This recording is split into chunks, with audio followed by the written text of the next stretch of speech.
मैं दोबारा भी जेल जान ਲਈ ਤਿਆਰ ਹਾਂ। ਚੇਅਰਮੈਨ ਪਾਕਿਸਤਾਨ ਤਹਿਰੀਕ इंसाफ इमरान खान का कहना है कि मैं दोबारा भी जेल जान ਲਈ तैयार हाँ। गिरफ्तारी के वक्त अचानक कुछ लोग कमांडोज़ की तरह आए, मैं समझा मेरी हिफाजत ਲਈ आए ने। गैर मुल्की चैनल इंटरव्यू इमरान खान का कहना सी कि जानू लाहक खतरात के सबब जज ने मेरी हिफाजत के अहकाम दिते।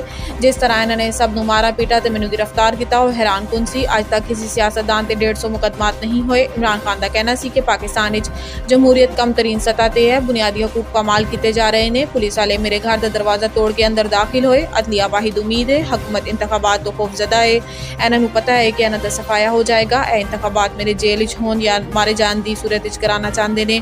इन्होंने कहा है कि मैनू मारन की दोबारा कोशिश की जा चुकी है, मैं हर तरह के तशद्दुद की मजम्मत करता हाँ। 14 मई को इंतखाबात का हुक्म, इलैक्शन कमीशन को नज़रसानी दरखास्त से समात कल होएगी। चीफ जस्टिस उमर अता बंदियाल की सरबराही 3 रुकनी खसूसी बेंच केस की समात करेगा। जस्टिस एजाजुल एहसन ते जस्टिस मुनीब अख्तर 3 रुकनी खसूसी बेंच का हिस्सा होंगे। इलैक्शन कमीशन ने 14 मई को इंतखाबात के फैसले ते नज़रसानी की दरखास्त दायर कर रखी है। दूसरी जानी पाकिस्तान डेमोक्रेटिक मूवमेंट ने पीर दे रोज़ सुप्रीम कोर्ट बाहर एहतजाज का ऐलान कर रखा है। PDM के सरबराह मौलाना फजलुर रहमान ने तमाम सियासी जमातों को सुप्रीम कोर्ट के बाहर एहतजाज की दावत दी है।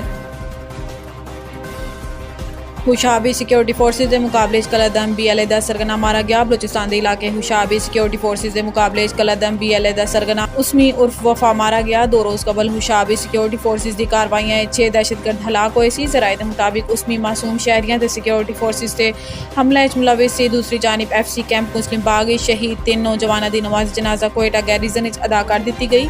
नमाज जनाजा कोर कमांडर कोयटा ते दीगर हुकाम ने शिरकत की। FC कैंप से हमला नाकाम बनाने क्लीयरेंस ऑपरेशन ते 6 जवान ते एक शहरी शहीद होया सी। मुस्लिम लीग नून का अज तो जलसा ते रैलियां का ऐलान। नून लीग के रहनुमा जावेद लतीफ़ का कहना है कि मौजूदा सूरत हाल ते अज तो जलसा ते रैलियां का इनकाद करांगे। सुप्रीम कोर्ट के बाहर एहतजाज गैर मुअय्यना मुद्दत लई होएगा या नहीं, फैसला PDM करेगी। रियासत की बका लई जबान खोलना पेगी। इन्होंने कहा है कि 2 दिन जो कुछ होया वो अचानक नहीं होया। इसका आगाज इस वक्त होया सी जद बिल जला के सिविल नाफरमानी का ऐलान किया गया सी। हुण कच्चे दा डाकू भी 200 तकरीब कार ला के अपनी बात मनवाएगा।